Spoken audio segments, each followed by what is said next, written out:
morning. Good morning. Last night was a quiet night, so we don't have much to report on last night. We do have somebody here, however, who we would like to talk to you, Mr. Ed Eckert, our Assistant Director of Safety. Today is supposed to be how many degrees? Mid-90s. Mid-90s, and so we want to have you help us get some message out to your colleagues. We're handling the police in terms of water and being hydrated, and also to the protesters to, if they're going to protest, bring some water with them, because it's going to be hot. It's going to be hot. But Chief has some things, and then we'd like to finish up with Assistant Director Eckert. Thanks, Mayor. Good morning. Good morning. Again, not too much to report from last night. After our little incident on 4th Street yesterday afternoon, things were quiet. No additional arrest. Nothing really went on last night. A lot of people downtown enjoying the town, down on Public Square, on 4th Street, on Euclid, down in the bars and restaurants, warehouse district, just walking around with their families, and delegates walking around, taking in Cleveland. As the mayor said, it's going to be hot today. So I've requested Director Cox to turn on the fountain in the square early today. I know usually we have it off until probably late afternoon, but we want to do everything we can to kind of cool things down. Our officers are definitely being taken care of. And, you know, if you see a police officer out there, we have water trucks going around, things like that. You know, we have water that we'll give out to the public also. If you're thirsty and our truck is going around, we'll give you water off of that also. We're going to, I think, Director, we're going to try to place a water buggy on the square so that people can actually go and get water today. But other than that, you know, last day, you know, rounding third and heading home. We want to ask everybody to remain vigilant. Our officers are doing the same. Our partners are doing the same. We want to ask the public and everybody to see something, say something. Again, we're still doing that. And we want to ask, you know, the people that are coming down to enjoy the convention in downtown Cleveland, be safe. We're going to protect your First Amendment rights, your Second Amendment rights, but be safe in that regard. And then we'll get through this and finish up the day with a great convention. And before we go to Mr. Eckert, Dan, about the arrest yesterday, I know you've been getting a lot of requests. How's that information going to be disseminated? Right after this, I've got the list. We're going to put it on our website. It'll be on the Dropbox with all the other material that we've handed out before, that we've sent out by email, by distribution. So it'll be online and ready for you to look at. And there's 23 total on that list, and it's all recent. And it's the data on what kind of data? Date of arrest, the names, where they live, and there's a couple of... Where they live in terms of city, not address. Correct. Right. Correct. City and state location, and then charges if there are any charges. Okay. Mr. Eckert? Thank you, Mayor. Good morning, everyone. I carry one of these with me all week. I'm going to put that right here, so that's a great visual. I can't underscore enough of the importance of people being hydrated. The weather is going to continue to be humid. The heat index is going to be in the mid-90s.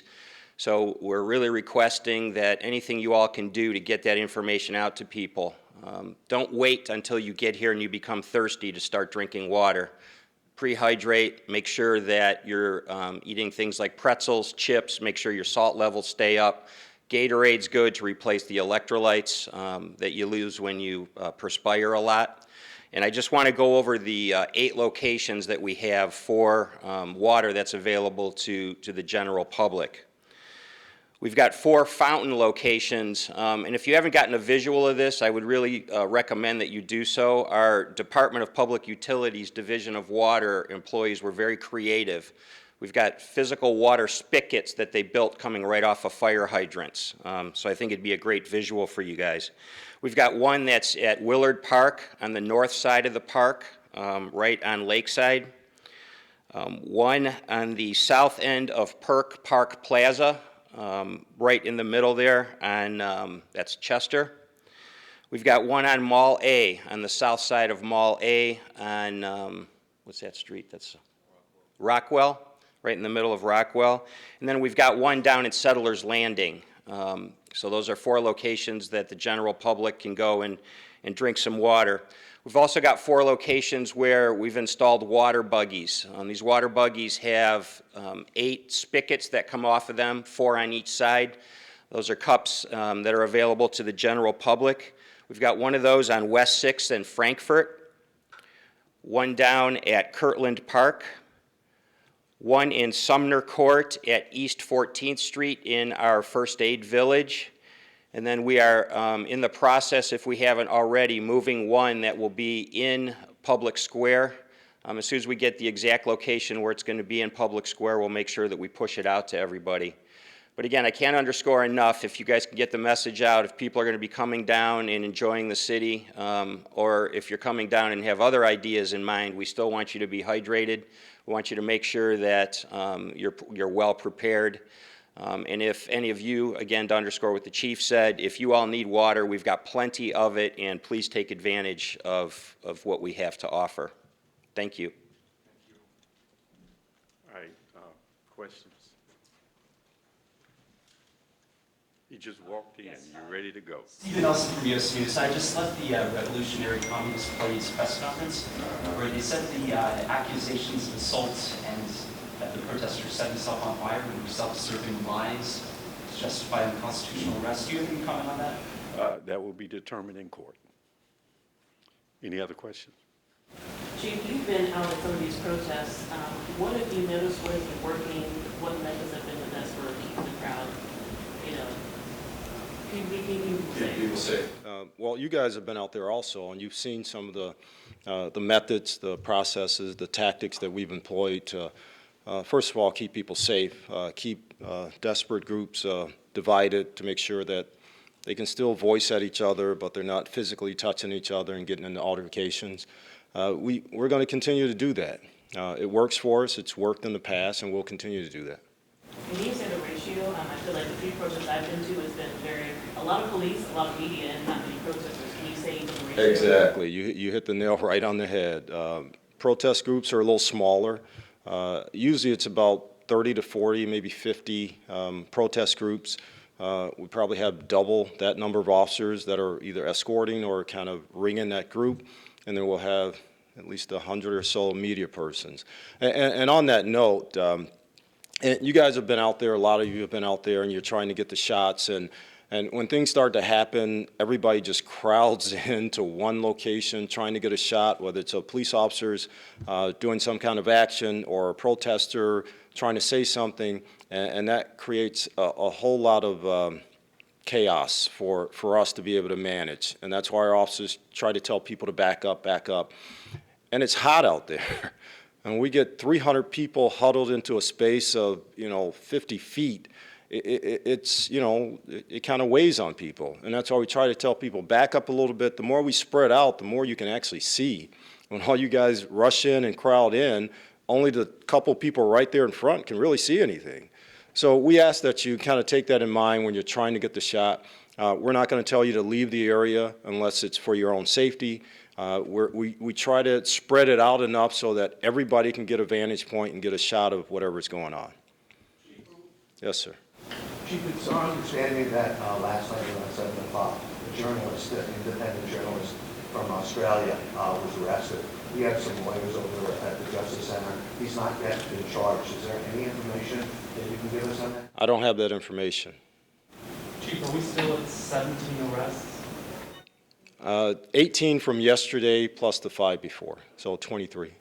Chief, as far as the flag burning incident, I know you guys are required to give a decent amount of warning when you give a dispersal order. You have to give repeat orders before you can effect arrests.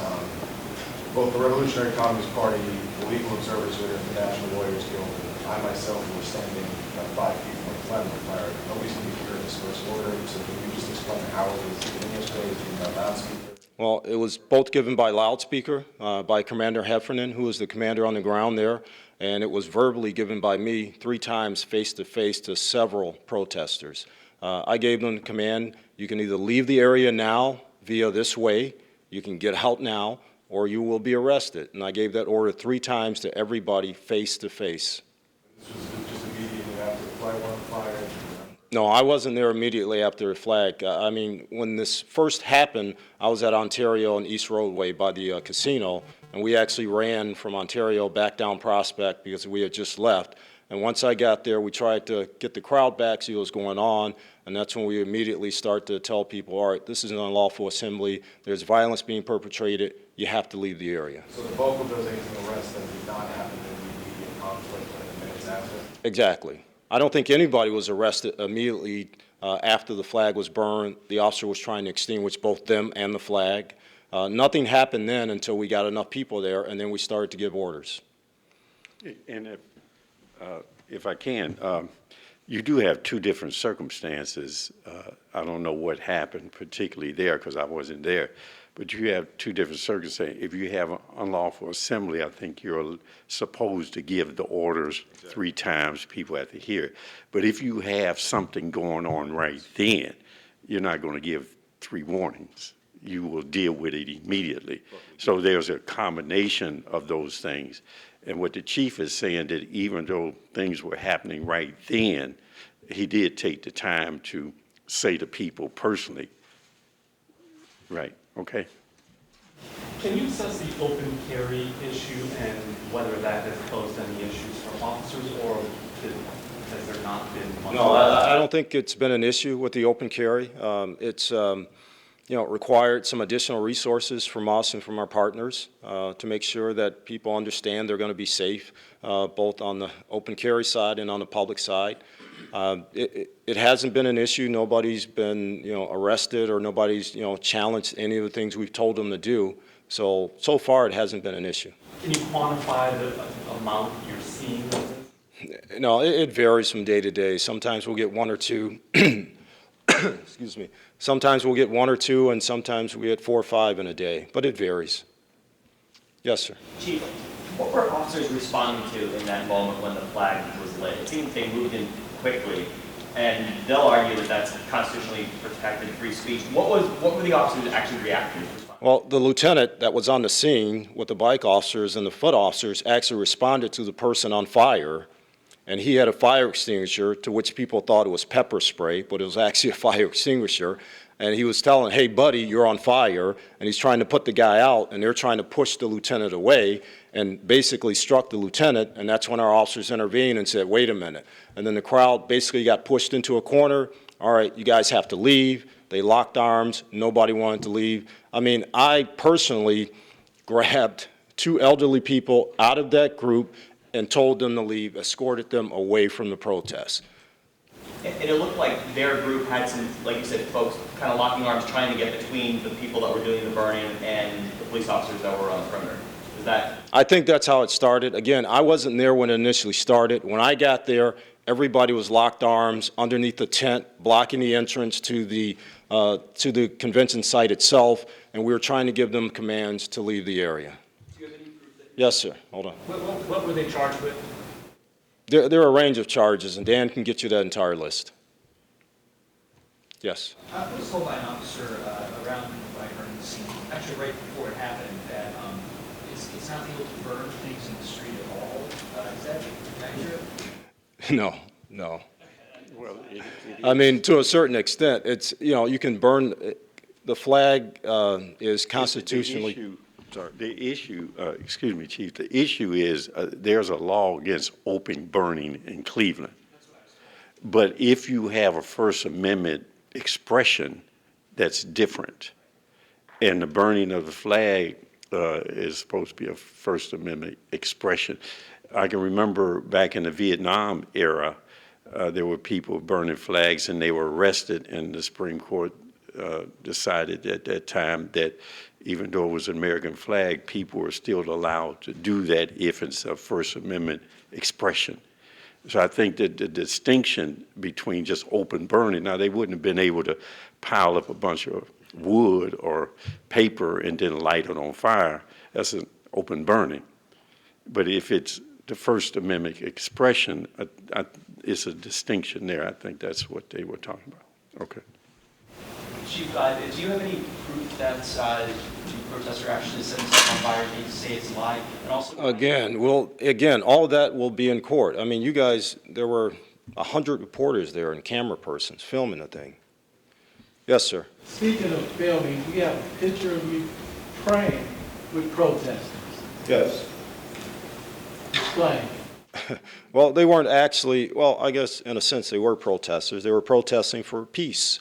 It's a young gentleman from Dallas, Texas, and you know, his group has T-shirts that say "Free Hug," and he contacted me a couple days ago and said, "Chief, I'm from Dallas, and you know, of course, a tragedy in Dallas. You know, we reached out to the police department there and the community and said, hey, we need to get together and stop this stuff." And he started this organization, and he goes around the country, and during demonstrations and things like that, he tries to bring people together, not divide them. And he said, you know what, Chief, right here on Public Square, I want to give everybody we can a free hug T-shirt. I want to get a huge circle, and I want to just pray. And I said, yeah, and we'll bring some police officers into this too, and that's what we did. How did that make you feel? Oh, it felt great. I mean, it was, you know, a little bit after the incident on East 4th, and people were kind of milling around. I mean, you guys were there en masse. The young gentleman, you know, everybody held hands. I mean, all kinds of people. We had Donald Trump supporters holding hands with Hillary Clinton supporters, holding hands with anarchists, holding hands with everybody else that was on the square, and they all stood there and they prayed together, and it was a good thing. It was a positive thing. Chief, I think it's safe to say that the country was expecting more in terms of arrests, more than 23 arrests. I know today is a big day, but can you characterize where all of this is in your expectation? Is this less than you were expecting it to be? Yeah, I mean, we still have an entire day to go through. I'm not, from the beginning, we didn't set expectations on number of people, number of arrests, or anything like that. We had expectations on what we can control, the number of officers coming in to assist us, our security plan, and how it was set up, and how it would be effective during whatever happened. So we didn't set expectations. For me, one arrest is too many for the convention or anything else. So right now, we're kind of, I'm a little disappointed, to be honest. Yes? The 18 arrests yesterday, were they all related to that flag burning and then the... No. How many were from that specific? I think there were 17 from that and one from something else. We're still trying to get that, but it'll be on the list that you get. Anything else? Yes, one other question. It appeared that the officers made a large perimeter to support the flag burning, and then everyone walked away and the protesters tried to establish their own. Was there a reason for that? What was going on at that time? You know, there were two incidents that happened back to back. One was a gentleman that wanted to do a flag burning, and we were clearing the streets out so nobody got burned up. And that gentleman decided not to do it, and he left. We all left, and again, by the time I walked around the public square, this other group just appears, they put on shirts, they formed their own circle. We tried to get guys there to help them because people were converging on them, and then they did what they did. Anything else? Yes. Yeah, going back to that prayer issue for a second, was that an ecumenical thing or was it a Christian prayer? It was a prayer. It was a prayer. It was a prayer for peace. All right. Yes? I guess one of your counterparts in Philadelphia, do you have any word on why? Well, some of them are here. They were here during this week, so yes, we have talked to them. Anything else? Thank you. All right, thanks. Thank you.